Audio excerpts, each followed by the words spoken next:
అరటి పువ్వులు, తర్వాత తమలపాకులు, అరటి పండ్లు, వీటితో ఆయనకి పూజ చేసి తెల్లటి బట్టల జత హనుమ పాదముల దగ్గర పెట్టి తీసి ఆ భక్తుడికి ఇస్తే అరటి తోట మధ్యలో దాన్ని స్వయంగా హనుమయే పుచ్చుకుంటారు. కదలీవనం ఆయనకు అంత ఇష్టం. నేను నా జీవితంలో అనుభవాల్ని వేదికల మీద చెప్పడం బాగుండదు కాబట్టి చెప్పట్లేదు, కానీ పరమ సత్యాలు మీరు నమ్మండి అంతే, అంతకన్నా నేను చెప్పలేను. మహానుభావుడు, నేను గుంటూరులో సంపూర్ణ రామాయణ ప్రవచనం చేసిన రోజుల్లో పరాశర సంహితలో ఇలా ఉంది అని చెప్తే శృంగగిరిపీఠ నిర్వాహకులు హరిప్రసాద్ గారు ఒక అరటి తోటంతా తీసుకుని ఈ కార్యక్రమం చేశారు. అయితే గుంటూరు నుంచి వచ్చిన కొన్ని వందల మంది వలన అరటి తోటంతా విరిగిపోయింది ఎక్కడ చూసినా. అయితే మొత్తం తోటకి ఖర్చంతా ఇచ్చి మహాద్భుతమైన పూజ నిర్వహించారు హనుమకి. ప్రత్యక్ష తార్కాణం పరమేశ్వరుడు హనుమస్వామి ఉన్నారు, తీసుకుంటారనడానికి తార్కాణములు కనపడ్డాయి. నమ్ముకున్న వాడికి నమ్ముకున్నంత. కాబట్టి మహానుభావుడు రాశీభూతమైనటువంటి వినయము. అటువంటి వారికి సీతమ్మ ఆ ముత్యాల హారం ఇచ్చింది. ఆయన మెడలో వేసుకున్నారు ఆ ముత్యాల హారం. అదంతా ఏదో పగలగొట్టేశారు, పళ్ళతో కొరికేశారు, అందులో సీతారాములు అలాంటి పిచ్చి పనులు చేసే వ్యక్తి కాదు ఆయన. ఆయన నవవ్యాకరణ పండితుడు, బుద్ధిమతాం వరిష్టం. తులసీదాస్ గారంతటి వారు స్తోత్రం చేస్తూ ఆయన వంటి గుణనిధి, అటువంటి బుద్ధిమంతుడు లోకంలో ఉండడు అని చెప్పారు. ఆయన అంతటి మహానుభావుడు. ఆ ముత్యాలహారాన్ని మెళ్ళో వేసుకున్నారు. సీతారాముల ఇద్దరి యొక్క అనుగ్రహాన్ని పరిపూర్ణంగా పొందిన వ్యక్తి. లోకంలో మీరు చూడండి, ఏ ఆడదైనా మరిచిపోలేని ఉపకారము అంటూ ఉంటే తన ప్రాణం పోయే వరకు గుర్తు పెట్టుకునేటటువంటి ఇంకొక పురుషుడు అంటూ ఉంటే ఒక్కడే ఉంటాడు. ఎవరంటే తన భర్త ప్రాణములు కాపాడినవాడు. తన భర్త ప్రాణాలు కాపాడడం అంటే తన ఐదోతనాన్ని నిలబెట్టడం. తన ఐదోతనం నిలబడడానికి కారణం తను తన భర్తని చేరుకోవడానికి కారణమైన వాడెవరో అటువంటి వాణ్ణి ఏ తల్లి మర్చిపోదు. సీతమ్మ తల్లికి స్వామి హనుమ అంటే ఎనలేని ప్రీతి. ఎందుకో తెలుసా అండి? ఒక్కటే కారణం. సీతారాములిద్దరూ దుఃఖాన్ని అనుభవించారు వేర్పాటు వలన, సీతాపహరణ కారణము చేత. కానీ రామచంద్రమూర్తి దుఃఖం కన్నా సీతమ్మ తల్లి దుఃఖం కొన్ని కోట్ల రెట్లు ఎక్కువ. ఎందుచేత? అసలు సూర్యుని యొక్క కిరణములు కూడా తెలియని తల్లి.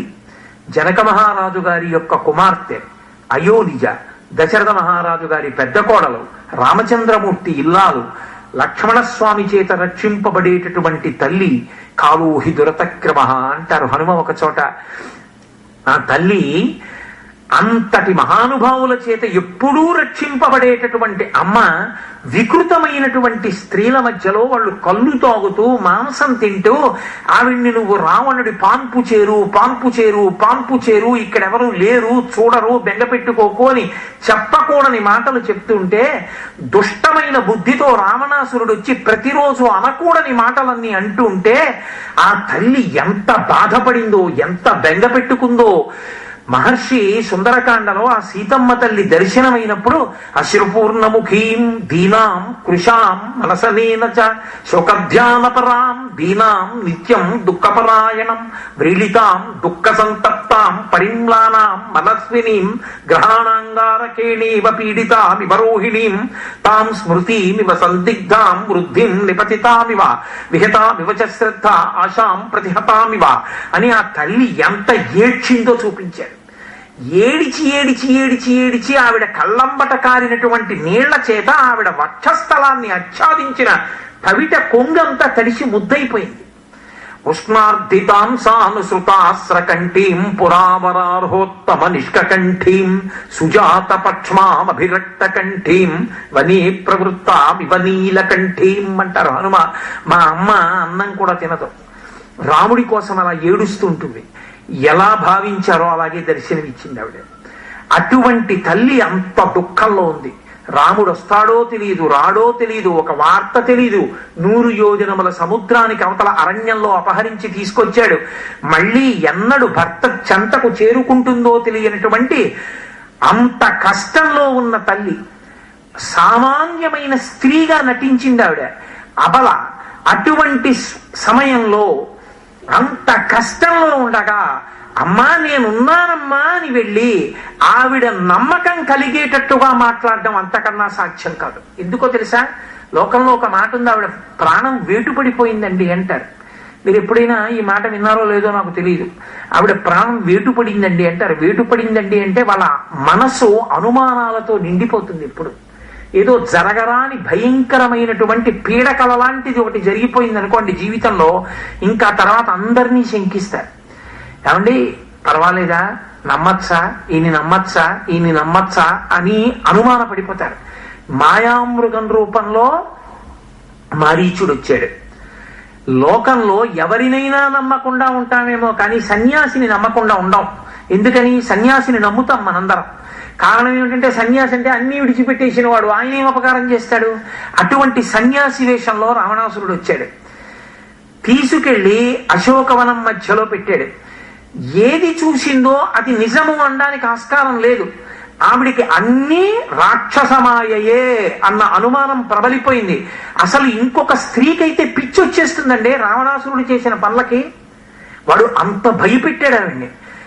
రాముడు యుద్ధానికి వచ్చాడు అనేటప్పటికీ రామచంద్రమూర్తి యొక్క శిరస్సుని మాయతో తయారు చేయించాడు. రాముడి ధనస్సుని తీసుకెళ్లి సీతమ్మ ముందు పడేశాడు. రాముడు రాత్రి నిద్రపోతూ ఉండగా మా రాక్షస వీరుడు వెళ్లి చంపేశాడు, ఇదిగో శిరస్సును చూపించాడు. ఆవిడ నిజంగా రాముడు అనుకుంది. ఎంత ఏడ్చిందో తల్లి. రామాయణం చదువుతుంటే నిజంగా కళ్ళమ్మట నీళ్లు కారకుండా రామాయణం చదవలేం. నేను సంపూర్ణ రామాయణ ప్రవచనం చేసే 2 మార్లు చేసే అదృష్టాన్ని నాకు రామచంద్ర ప్రభు ఇచ్చారు. ఇప్పటికీ నేను ఎప్పుడైనా రామాయణం చదువుతుంటే నాకు నిజంగా ఎన్నోసార్లు కన్నుల నిండా నీరు నిండిపోయి కళ్ళు కనపడక ముక్కులంటే నీరు కారిపోయి తలపోటు వచ్చి వెళ్ళి మళ్ళీ మొహం కడుక్కుని ముక్కు చీదుకుని కళ్ళు కడుక్కుని కాసేపు ఆగి మళ్ళీ వచ్చి రామాయణం జరిగిన సందర్భాలు ఎన్నో. అన్ని కష్టాలు పడింది నా తల్లి రామాయణంలో. అన్ని కష్టాలు పడి అసలు ఎవరిని నమ్మకుండా అయిపోయింది ఆవిడ స్థితి. అటువంటి స్థితిలో ఆవిడ దగ్గరికి వెళ్ళి మాట్లాడి నమ్మించి ఆశ్వాసమను కల్పించి సంతోషాన్ని కల్పించడం అంటే అంత తేలికైన విషయమా? దాన్ని సాధించారు. అందుకే ఆయన పేరు చెప్తే చాలు మనశ్శాంతి కలుగుతుంది. హనుమ ఆయన పేరెత్తితే చాలు మనశ్శాంతి కలుగుతుంది. ఎటువంటి సమస్యకి పరిష్కారం లభిస్తుంది. అంతటి మహానుభావుడు, అంతటి శాంతినిచ్చినటువంటి స్వరూపం. అందుకే సీతమ్మకి స్వామి హనుమ అంటే కడుపున పుట్టినటువంటి బిడ్డ కన్నా ఎక్కువ. హనుమయే ఒక రామాయణాన్ని రచన చేశారు, హనుమద్ రామాయణం అని. అందులో ఆయన వ్రాసుకున్నారంటారు పెద్దలు. మొట్టమొదటిసారి సీతమ్మ తల్లి నన్ను చూసినప్పుడు చిన్నతనంలో ఏదో విదేశాలు వెళ్ళిపోయి చాలా సంవత్సరముల తర్వాత కనపడిన పిల్లవాణ్ణి తల్లి ఎలా చూస్తుందో అలా చూసింది నన్ను అని రాసుకున్నారు ఆయన.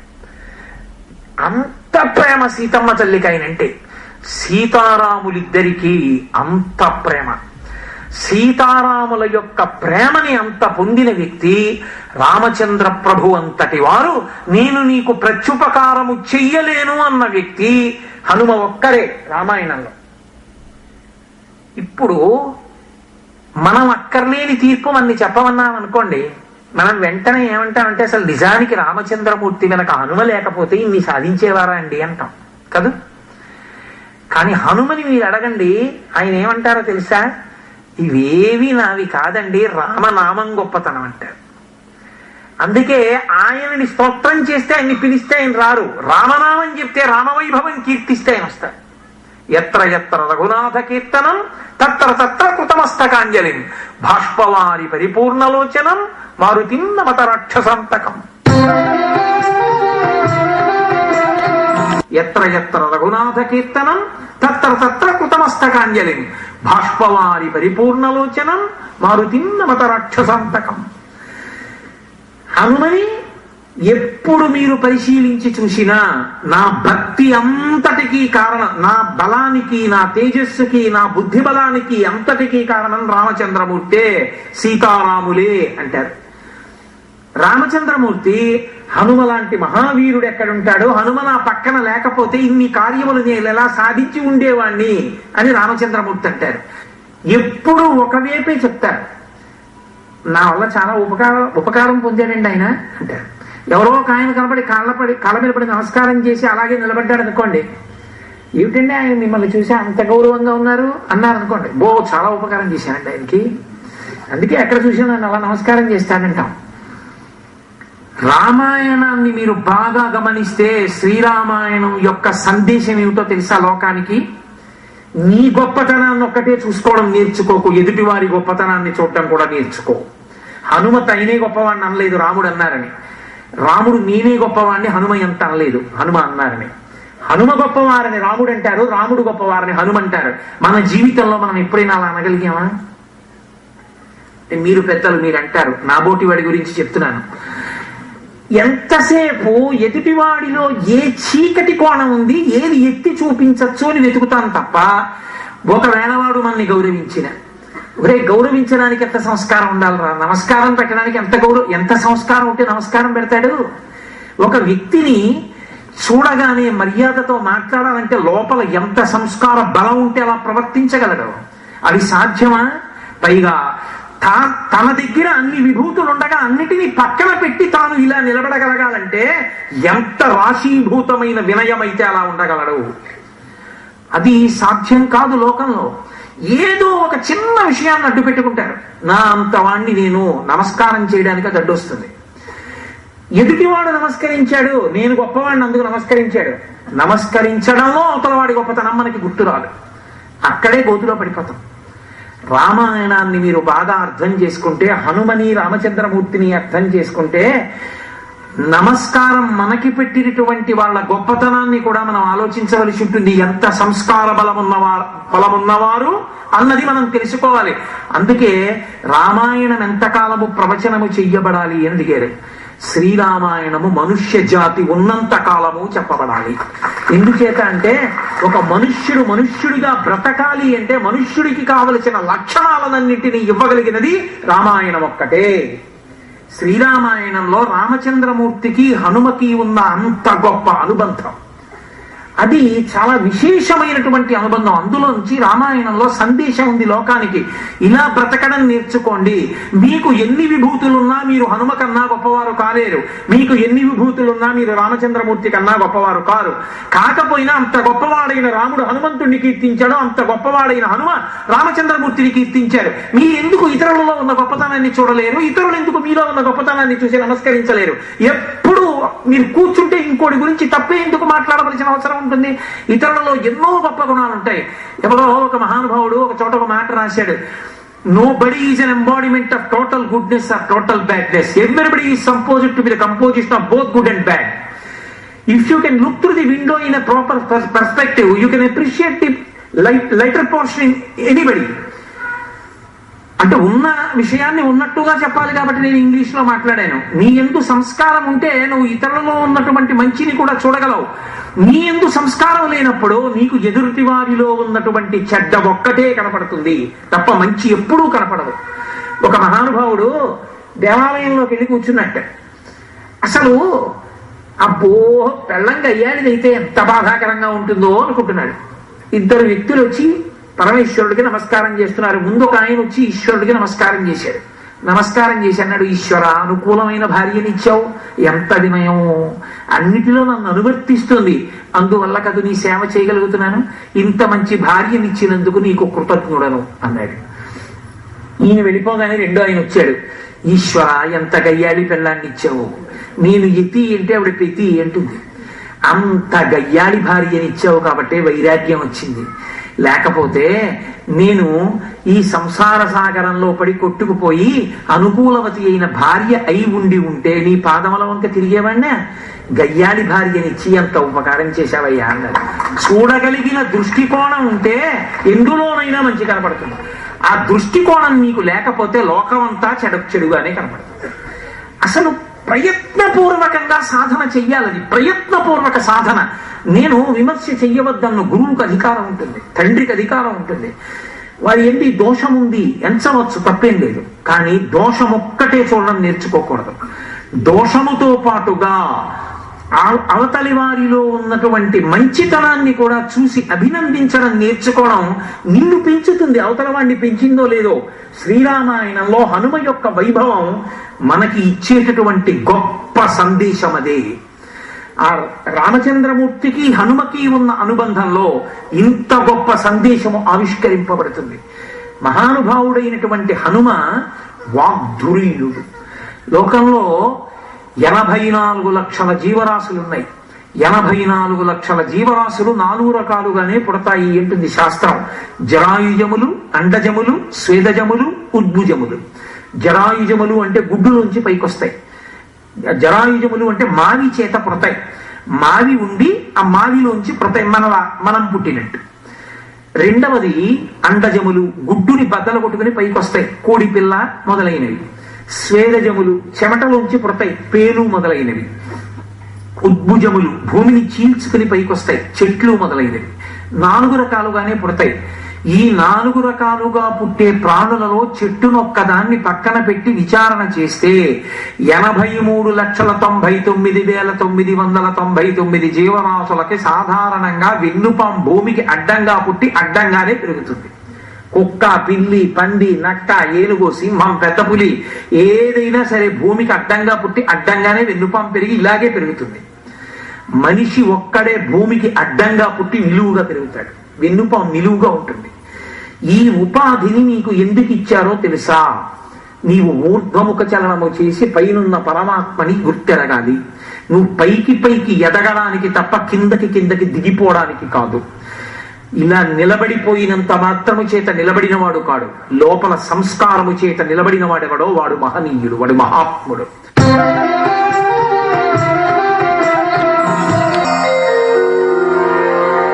ఇలా నిలబడిపోయినంత మాత్రము చేత నిలబడిన వాడు కాడు, లోపల సంస్కారము చేత నిలబడిన వాడెవడో వాడు మహనీయుడు, వాడు మహాత్ముడు. వాడు సమాజం మీద ప్రభావాన్ని చూపిస్తాడు. వాడు తన వెంట కొన్ని లక్షల మందిని తీసుకుని వెళ్ళిపోతాడు. అటువంటి బలం అనేకమైన కారణములతో ఉంటుంది. కొందరికి భక్తితో ఉంటుంది, కొందరికి భజనతో ఉంటుంది, కొందరికి వాక్కుతో ఉంటుంది. ఒక్క వాక్కు చాలు మనిషి జీవితాన్ని మార్చేయడానికి. తులసీదాస్ గారు వివాహమైన కొత్త పాదుషా గారు పురాణం చెప్పమన్నాడు. పురాణం చెప్తున్నాడు కానీ అన్యమనస్కంగా ఉన్నాడు, ఒకటికొకటి చెప్తున్నాడు. పాదుషా గారు అన్నారు, నువ్వు అన్యమనస్కంగా ఉన్నావు, ఇవాళ సరిగా చెప్పట్లేదు. కొత్తగా వివాహం అయింది, నీకు నీ భార్య మీద మనసు పోయింది, ఆమె పుట్టింటికి వెళ్ళింది, నువ్వు కూడా వెళ్ళు అత్తవారింటికి అన్నాడు. మహానుభావుడు మంచి వర్షంలో అరణ్యంలో తడుసుకుంటూ వెళ్ళాడు. ఇంత రాత్రి వేళ తలుపు కొడితే అత్తమామలు ఏమైనా హాస్యం ఆడతారేమోనని పైకి ఎక్కడం కోసమని అవకాశం చూశాడు. గోడ మించి వేలాడుతున్న త్రాచుపావుని తాడనుకుని పట్టుకుని పైకెక్కాడు. పైకెక్కి తలుపు కొట్టాడు. భార్య బయటికి వచ్చి చూసింది. ఒంటి నిండా నెత్తురు, తడిసిపోయి ఉన్నాడు. ఎక్కడి నుంచి వచ్చారండి? ఇంటి నుంచి అరణ్యంలో వచ్చానన్నాడు. ఇంత రాత్రి వేళ ఇంత హోరువానలో సప్తధాతు వికారమైనటువంటి మలమూత్ర సంఘాతమైనటువంటి ఈ శరీరం నిన్న మొన్నటి వరకు మీకు తెలియదు. ఈ శరీరం కోసం ఇంత కష్టపడి పరిగెత్తుకొచ్చారా? ఇందులో కోటో వంతు భక్తి మీకు పరమేశ్వరుడి మీద ఉంటే మీరేమవుదురో అంది. అంతే. గోడ దిగి వెళ్ళిపోయాడు. వెళ్ళిపోయిన తులసీదాస్ గారు మహాత్ముడైపోయాడు. ఆయన రామచరితమానస్ అని తులసీదాస్ రామాయణం, ఇప్పటికీ ఉత్తర భారతదేశంలో తులసీదాస్ రామాయణాన్ని పారాయణ చేస్తారు. తులసీదాస్ గారు అదృష్టాన్ని అనుభవించారు. స్వామి హనుమ ఆయన పక్క పక్కన కూర్చుని మాట్లాడుకునేవారు. ఈయన రోజు రామాయణం రాయడం, హనుమ రావడం, ఈయన చదివి వినిపించడం, ఆయన వినడం, విని బాగుంది ఇంతే, ఇలాగే అలా ఉంచు అంటే అలా ఉంచుతూ ఉండడం, ప్రతిరోజు వినేవారు. అలా ప్రతిరోజు రామచంద్రమూర్తి మీద శ్రీరామాయణ కావ్యాన్ని ఆయన రచించిన ప్రదేశంలో హనుమ రోజు వచ్చి విన్నటువంటి ప్రదేశమే వారణాసిలో సంకట విమోచన హనుమన్ క్షేత్రం. అంత శక్తివంతం అది. అటువంటి చోటు. అందుకే పెద్దలు ఒక విషయం చెప్తుంటారు. అశోకవనంలో ఉన్న పుష్పాల్ని వర్ణిస్తూ రామచరితమానస్సులో ఏదో తెల్లటి పూలున్నాయి, పచ్చటి పూలున్నాయని వర్ణిస్తున్నారు. అశోకవనం కదా, మరి తెల్లటి పుష్పాలు ఎక్కువ ఉన్నాయని. హనుమన్నారు కాదు, పువ్వులన్నీ ఎర్రగా ఉన్నాయన్నారు. అక్కడ అన్ని ఎరుపు పూలే, తెలుపు పూలు లేవన్నారు. ఆయన అన్నారు తులసీదాస్ గారు, అలా ఎలా ఉంటుందండి, తెల్లటి పూలు కూడా ఉంటాయి, పైగా అది అశోకవనం పుష్పించి ఉంటుంది, తెల్లటి పువ్వులు లేకపోవడం ఏమిటి, ఉంటాయన్నారు. అశోకవనానికి వెళ్లి సీతమ్మ తల్లిని చూసొచ్చింది నువ్వా నేనా అన్నారు హనుమ. మీరే చూసొచ్చారు, మరి నువ్వు రాస్తానంటే ఏమిటి, పువ్వులు తెల్లగా ఉన్నాయని చూసింది నేను ఎర్రగా ఉన్నాయండి. ఎర్రగా ఉన్నాయని రాయండి. ఇది ఎక్కడి ప్రారంభం, పువ్వులు ఎర్రగా ఉన్నాయని రాయమంటారని ఆయన రామచంద్రమూర్తిని ప్రార్థించాడు. రామచంద్రమూర్తి ప్రత్యక్షమయ్యాడు. రామచంద్ర ప్రభు పువ్వులన్నీ ఎర్రగా ఉన్నాయని రాయమంటున్నారు హనుమ, ఎలా? ఆయన అన్నారు పువ్వులు తెల్లగా ఉన్నాయని రాయన్నారు. హనుమ అన్నారంటే నేను చూసింది అబద్ధం అంటారా అన్నారు. అబద్ధం కాదు హనుమ, మీ అమ్మ జానకీ మాత అంత కష్టంలో ఉంది అని చూసినప్పుడు నీ కళ్ళు ఎరుపెక్కాయి బాధతో. ఆ ఎరుపెక్కిన కన్నులతో చూడటంలో నీకు తెల్లని పువ్వులు ఎర్రగా కనబడ్డాయి, పువ్వులు తెల్లగానే ఉన్నాయి హనుమ. అయితే అలాగే రాయండి అన్నారు. మహానుభావుడికి అంత భక్తి తత్పరుడు. తులసీదాస్ గారు హనుమ యొక్క కటాక్షాన్ని అనుభవించారు. రోజు రామాయణాన్ని హనుమకే వినిపించి రామచరితమానస్ రచన చేశారు. ఎంతమందిని రక్షించారండి? ఒకరినా ఇద్దరినా? ఎంతమందిని రక్ష చేశారో సభాముఖంగా చెప్పడం నాకు ఇష్టం లేక నేను కొన్ని ఉదాహరణలు మీకు చెప్పట్లేదు. కానీ నాకు బాగా దగ్గరగా ఉండేటటువంటి వాళ్ళు ఈ సభలో ఎవరెవరు ఉన్నారో వాళ్ళందరికీ తెలుసు హనుమ యొక్క వైభవం ఏమిటో. హనుమ ఎంత ప్రత్యక్ష సత్యమై మహానుభావుడు అనుగ్రహిస్తుంటారో లోకంలో ఆయన భక్తులైన వారందరికీ ఇది కరతలామలకమైనటువంటి విశేషమే. కాబట్టి అంతటి వినయశీలి, అంతటి వాక్తురుంధరులు, 84 లక్షల జీవరాశులలో ఒకే ఒక్క జీవికి మాత్రమే మాట్లాడగలిగిన శక్తిని పరమేశ్వరుడిచ్చాడు. మిగిలిన ఏ ప్రాణి మాట్లాడలేదు. ఒక్క మనుష్య ప్రాణి మాత్రమే మాట్లాడతాడు. ఈ మాట చేత మనిషి పాపాన్ని మూటగట్టుకోగలడు, ఈ మాట చేత మనిషి తరించిపోగలడు. ఏమీ అక్కర్లేదు. రామ రామ రామ రామ రామ అండం వచ్చింది అనుకోండి. నాకు కొంతమంది పెద్దలు తెలుసు, వారు భోజనం చేసేటప్పుడు ఏమీ మాట్లాడరు. పక్కన ఎంత పెద్దలు ఇంటికి రానివ్వండి అతిథులుగా, వారు మాట్లాడరు. వారు కేవలం భగవన్నామని చెప్పుకుంటూ మాత్రమే ఆహారం స్వీకరిస్తారు. ఏదో మధ్యలో కొద్దిగా పప్పి అలాంటి ఉంటే భోజన సంబంధంగా మాట్లాడతారు తప్ప ఇంకా ఏమీ మాట్లాడరు. అంత నియమం పాటించి తినే ఆహారం పరమేశ్వరుని యొక్క ప్రసాదమని అంత జాగ్రత్తగా తినడం అలవాటు చేసుకున్నటువంటి పెద్దల ఇళ్లలో వారితో కలిసి నేను పదార్థాన్ని స్వీకరించి తెల్లబోయా. ఏమి భక్తి రావేళ్ళది నిజంగానే. నేను మా గోపాలకృష్ణ గారు తెనాల్లో ఒక ఇంట్లో పదార్థం స్వీకరిస్తూ యజమాని భక్తి చూసి పరవశించిపోయాం. కాబట్టి మహాత్ములైన వారు ఇప్పటికీ భగవంతుణ్ణి పదార్థ స్వీకార సమయమునందు అప్పుడు అది 6వ వంతు మనసవుతుంది కాబట్టి భగవంతుణ్ణి స్మరిస్తూ పదార్థ స్వీకారం చేసేటటువంటి లక్షణం ఉన్నవారు కూడా ఉన్నారు. నేను మీతో ఎందుకు మనవి చేశానంటే ఆ వాక్కు చాలు. రామ రామ రామ అండం అలవాటైందనుకోండి, ఆ నామము చాలు. అమృత బీజములతో కూడుకున్నటువంటి అనుసంధానము. రా అంటే పాపరాశి కాలిపోతుంది, మా మూసుకుపోయి ఇక మళ్ళీ లోపలికి వెళ్ళే అవకాశం ఉండదు. పాప ధ్వంసం చేస్తుంది రామనామం. అంత గొప్ప నామం. అటువంటి రామనామం ఎక్కడ చెప్తామో అక్కడ హనుమ యొక్క కటాక్షము, హనుమ యొక్క వైభవము విశేషంగా ప్రకాశిస్తాయి. అటువంటి హనుమ మహానుభావుడు ఒక మనిషి తరించడానికి వాక్కు ఎంత గొప్పదో మనకి నిరూపించి చూపించాడు. మాట్లాడేటప్పుడు ఎక్కడ ఖండించాలో, ఎక్కడ వ్యవస్థని చక్కదిద్దాలో అక్కడ మొహమాట పడిన వాడు వ్యవస్థని దిద్దలేడు. ప్రేమ చేత నేను అలా మాట్లాడలేనండి అని తప్పు దిద్దవలసి వస్తే దిద్దవలసిన చోట దిద్దడానికి కావలసిన కోపాన్ని ప్రదర్శించలేకపోతే వాడు వ్యవస్థని దిద్దలేడు. లోకంలో దిద్దవలసి వచ్చినప్పుడు స్పష్టంగా దిద్దిన మహాపురుషులు మీకు ఇద్దరు కనపడతారు. ఒకరు హనుమ, 2 శంకర భగవత్పాదుడు. వారిద్దరికే చెల్లింది ఆ కీర్తి. వారిద్దరే అలా మాట్లాడేది.